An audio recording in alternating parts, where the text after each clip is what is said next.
Hello guys, मैं हूं doctor Ram मेहर Beniwal, professor educator motivator. आज आपके लिए लेकर आया हूं विज्ञान कक्षा 10वीं एनसीईआरटी पाठ 2 अमल, अक्षारक और लवण। तो इसमें हम आज सूचक के बारे में पढ़ेंगे और लवण के बारे में पढ़ेंगे। Let's start.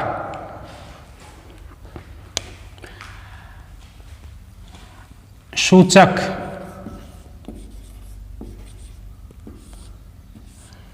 तो इससे पहले वाली वीडियो में मैंने बताया था सूचक का मतलब है सूचना देने वाला।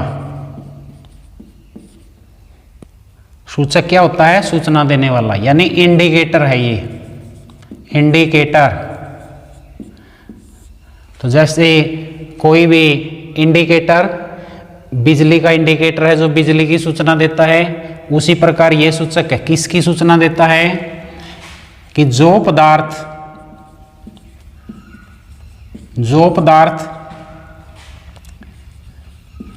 दूसरे पदार्थ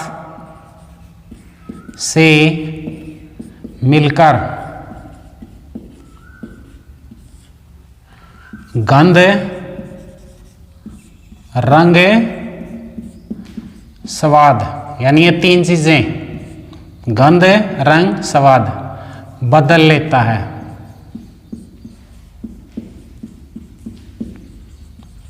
तो उसको हम क्या बोलते हैं? इंडिकेटर, सूचक। तो सूचक तीन प्रकार के हैं। तो सूचक कितने प्रकार के हैं? तीन प्रकार के। तो पहला है हमारा प्राकृतिक सूचक। प्राकृतिक सूचक। तो प्राकृतिक सूचक क्या होता है? जो हमें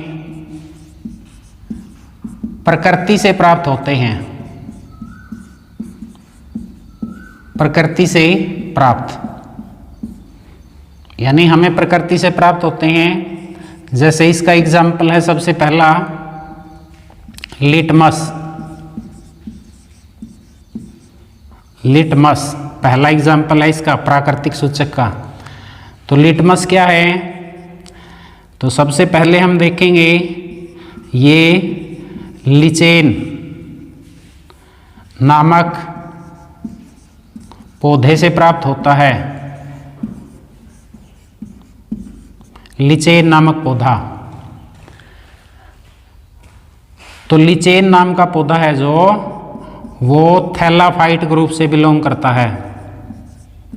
थैलाफाइट वर्ग का पौधा है ये। तो कई बार जीके में क्वेश्चन आया है ये कि लिटमस लिचेन से, और लिचेन कौन से वर्ग का पौधा है? थैलाफाइट वर्ग। तो थैलाफाइट वर्ग क्या होता है? जैसे इसमें कवक, शैवाल, बैक्टीरिया,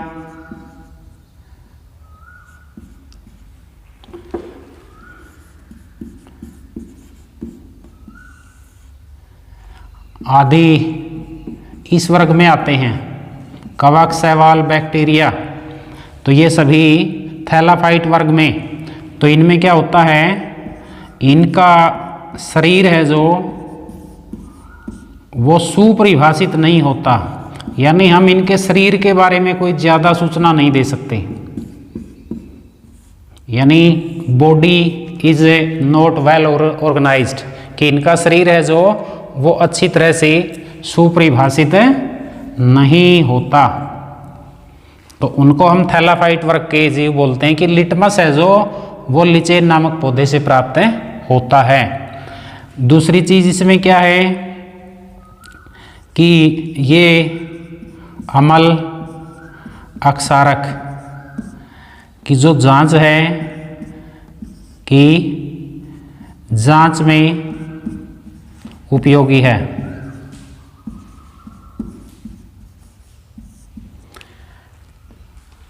जैसे पहले भी हम बता के आए हैं कि यदि हम लिटमस कागज को अमल में डालते हैं तो ये नीले रंग का होता है, लाल हो जाता है।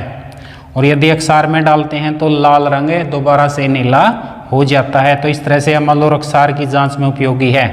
यदि इसका रंग लाल हो जाए तो हम कहेंगे अम्ल है। यदि इसका रंग लाल से दोबारा नीला हो जाए तो हम कहेंगे कि ये चीज़ जिसके अंदर ये डाला है ये अक्षार है। तो नेक्स्ट जो हमारा प्राकृतिक सूचक है वो है हल्दी। हल्दी यानी टर्मरिक। हल्दी, हल्दी भी क्या है? प्राकृतिक सूचक है। तो ये भी हमें क्या है? अम्ल अक्षार की जांच में योगदान देती है। तो ये भी इनकी जांच में काफ़ी उपयोगी है। प्राकृतिक सूचक है ही जैसा कि इसकी कैटेगरी के अंदर मैंने लिखा है। तो कई बार हम देखते हैं जैसे कपड़े के ऊपर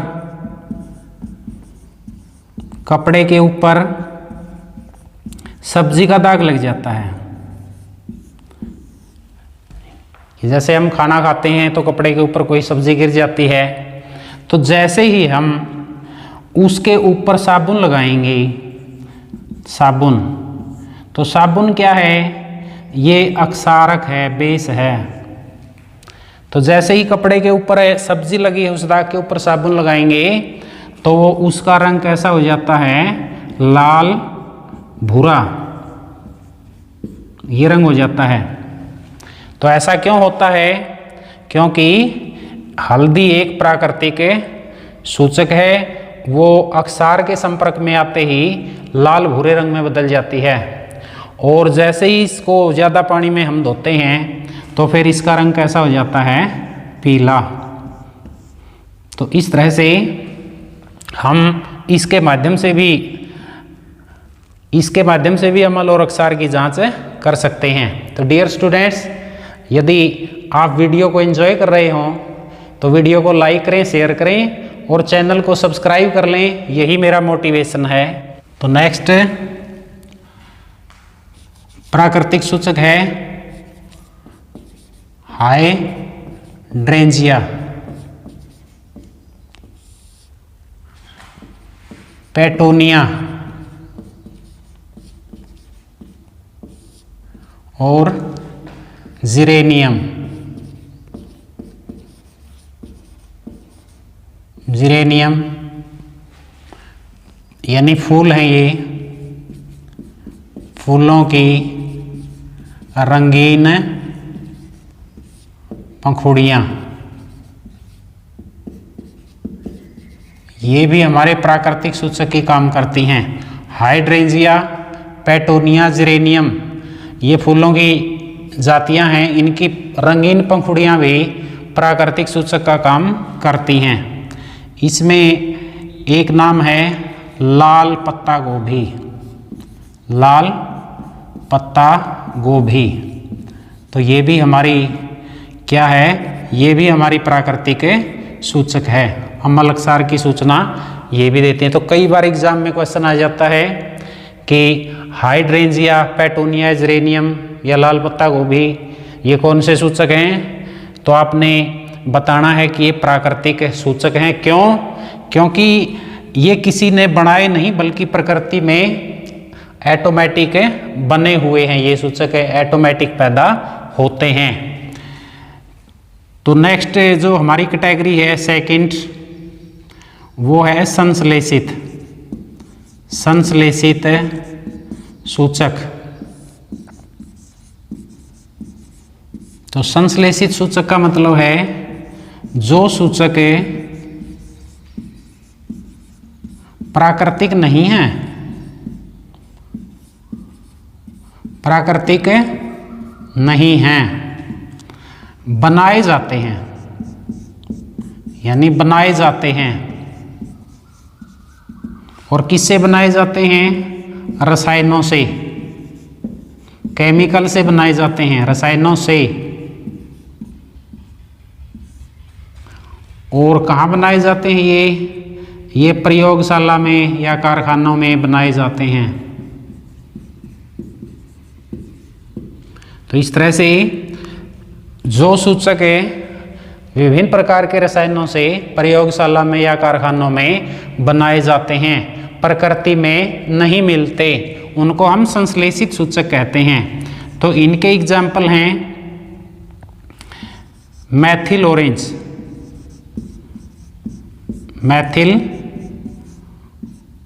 orange first example. Second example है इसका फिनॉल, फिनोल पथेलिन।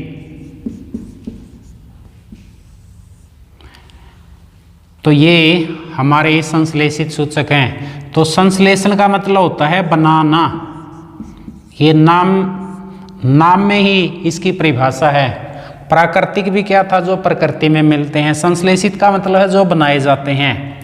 उसके बाद तीसरी प्रकार के जो सूचक हैं वो हैं हमारे गंधीय सूचक, गंधीय सूचक। तो देखिए यहाँ क्या है, गंध आया है, गंध। तो यहाँ से पकड़ लीजिए। तो बुक्स में जितने भी नाम रखे गए हैं वो अर्थपूर्ण नाम हैं, उनके नाम में ही उस शब्द की परिभाषा होती है। संश्लेषित हैं तो बनाए हुए हैं, गंधीय हैं तो गंध देने वाले हैं या गंध बदल जाती है। तो गंधीय सूचक में क्या होगा, ये ऐसे सूचक हैं अम्ल अक्षारक के संपर्क में आने पर संपर्क से गंध बदल जाती है, यानी इनकी गंध बदल जाती है। यदि इनको हम अम्ल और अक्षार के संपर्क में लेके आएंगे तो इनकी गंध बदल जाती है, तो उनको हम गंधीय सूचक कहते हैं। तो ऐसा सबसे पहला जो गंधीय सूचक है वो है हमारा प्याज, प्याज। दूसरा क्या है हमारा लौंग का तेल, लौंग का तेल। और थर्ड क्या है वैनिला। तो ये हमारे गंधीय सूचक हैं। यदि हम इनको अम्ल या क्षार के संपर्क में लेके आएंगे तो इनकी गंध बदल जाती है, इसलिए ये क्या हैं ओल्फैक्टरी इंडिकेटर हैं, गंधीय सूचक हैं। तो नेक्स्ट है लवण यानी साल्ट। तो साल्ट क्या है, तो साल्ट को हम ऐसे समझ सकते हैं अम्ल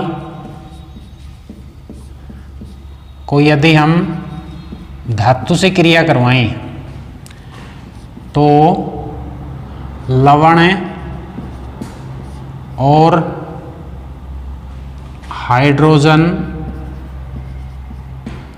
गैस बनती है। इसी प्रकार दूसरे नंबर पे यदि अक्षारक को हम धातु के साथ अभिक्रिया करवाएं तो लवण और हाइड्रोजन बनती है। तो यहाँ से हमारी परिभाषा निकल के आएगी लवण की। तो लवण क्या होता है, तो यहाँ देखेंगे अम्ल और अक्षार को यदि धातु के साथ अभिक्रिया करवा दें, अम्ल और अक्षार इन दोनों में से किसी को भी यदि हम धातु के साथ क्रिया करवाएंगे तो धातु है जो वो अम्ल से करवाएंगे तो अम्ल से हाइड्रोजन गैस विस्थापित कर देगी।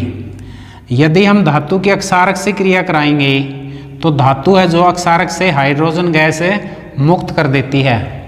हाइड्रोजन को अलग कर दिया और बाकी जो भी अवशेष बचेंगे उनके साथ ये धातु मिलकर क्या बना लेती है, लवण बना लेती है। तो इसमें मैंने बताया था अम्ल में हाइड्रोजन का धनायन होता है, अक्षारक में हाइड्रोक्साइड का ऋणायन होता है। तो कहने का मतलब हाइड्रोजन इसके अंदर भी है, हाइड्रोजन इसके अंदर भी है। तो यदि हम अम्ल की धातु के साथ क्रिया कराएंगे तो धातु अम्ल में से क्या करेगा, इस हाइड्रोजन को अलग कर देगा और जो बाकी चीज़ बचेगी इसके अंदर है उसके साथ धातु मिलकर क्या बना लेती है, लवण बना लेती है। यही बात अक्षारक पे भी लागू है।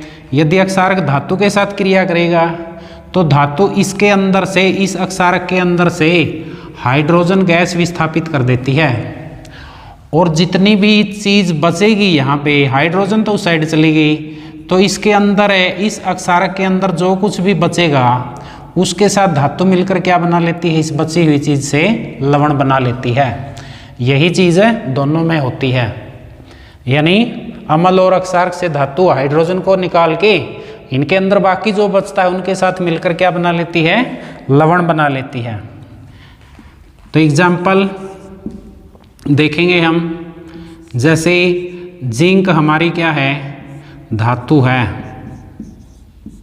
यदि हम इसको अम्ल में डालें, अम्ल क्या है H2SO4, ये हमारा अम्ल है, सल्फ्यूरिक अम्ल। तो इन दोनों की क्रिया होने से क्या बनता है, जिंक सल्फेट। ये तो है लवण का नाम, और हाइड्रोजन गैस अलग हो जाती है, तो ये हाइड्रोजन है। यानी जिंक धातु ने H2SO4 के साथ अभिक्रिया की, तो इसके अंदर जो ये हाइड्रोजन थी, तो ये तो कहाँ चली गई, ये तो अलग चली गई, और इसकी जगह पे ये धातु आ गई यहाँ पे, और यहाँ पे आने से क्या हो गया, जिंक सल्फेट। इसी प्रकार ये अक्षारक का एग्जाम्पल देखिए, जिंक धातु, तो जिंक क्या है, धातु है, तो इसका मतलब सॉलिड अवस्था में है ये। तो यहाँ पे NaOH यानी सोडियम हाइड्रोक्साइड है ये, तो ये हमारा क्या है, ये बेस है, अक्षारक है। ये हमारा अम्ल था H2SO4। तो धातु यहाँ पे अक्षारक के साथ क्रिया करती है, तो क्या बनाती है, सोडियम ZnO2 यानी सोडियम जिंकेट, और प्लस में हाइड्रोजन गैस पैदा करती है। तो इस तरह से हम इन एग्जाम्पल्स के माध्यम से देख सकते हैं कि धातु एक बार अम्ल से क्रिया कर रही है, एक बार अक्षार से क्रिया कर रही है, और लवण और हाइड्रोजन गैस पैदा कर रही है। तो नेक्स्ट पॉइंट है लवण परिवार। तो लवण के परिवार में कितने सदस्य हैं, 4। तो इसमें देखेंगे हम, पहला है सोडियम लवण। तो सोडियम लवण परिवार का मतलब है जिसमें सोडियम मुख्य भूमिका निभाता है। तो जैसे इसमें आते हैं सोडियम क्लोराइड, सोडियम कार्बोनेट। तो ये हमारा सोडियम क्लोराइड साधारण नमक है, सोडियम कार्बोनेट हमारा ये सोडा है। कैल्शियम लवण, तो इसमें कैल्शियम मुख्य भूमिका निभाता है। देखिए कैल्शियम यानी कैल्शियम क्लोराइड, कैल्शियम कार्बोनेट। अगला जो परिवार है क्लोराइड लवण, यानी इसमें क्लोराइड की भूमिका है। तो क्लोराइड देखिए इसमें भी था, इसमें भी था, तो ये दोनों एग्जाम्पल हैं। सोडियम क्लोराइड यहाँ ले आए, कैल्शियम क्लोराइड यहाँ ले आए, क्योंकि इनके अंदर क्लोराइड था। सल्फेट लवण, तो सल्फेट लवण में सल्फेट की भूमिका है, जैसे सल्फेट। तो ये सल्फेट है सोडियम सल्फेट, ये सल्फेट है कैल्शियम सल्फेट। तो डियर स्टूडेंट्स, आज की इस वीडियो में बस इतना ही। तो जल्द ही मिलते हैं नेक्स्ट वीडियो, अम्ल और अक्षारों की आपस में क्रिया। तो उम्मीद करता हूँ कि ये वीडियो आपको पसंद आई होगी। तो आपका वीडियो देखने के लिए बहुत बहुत धन्यवाद। जय हिंद, जय भारत।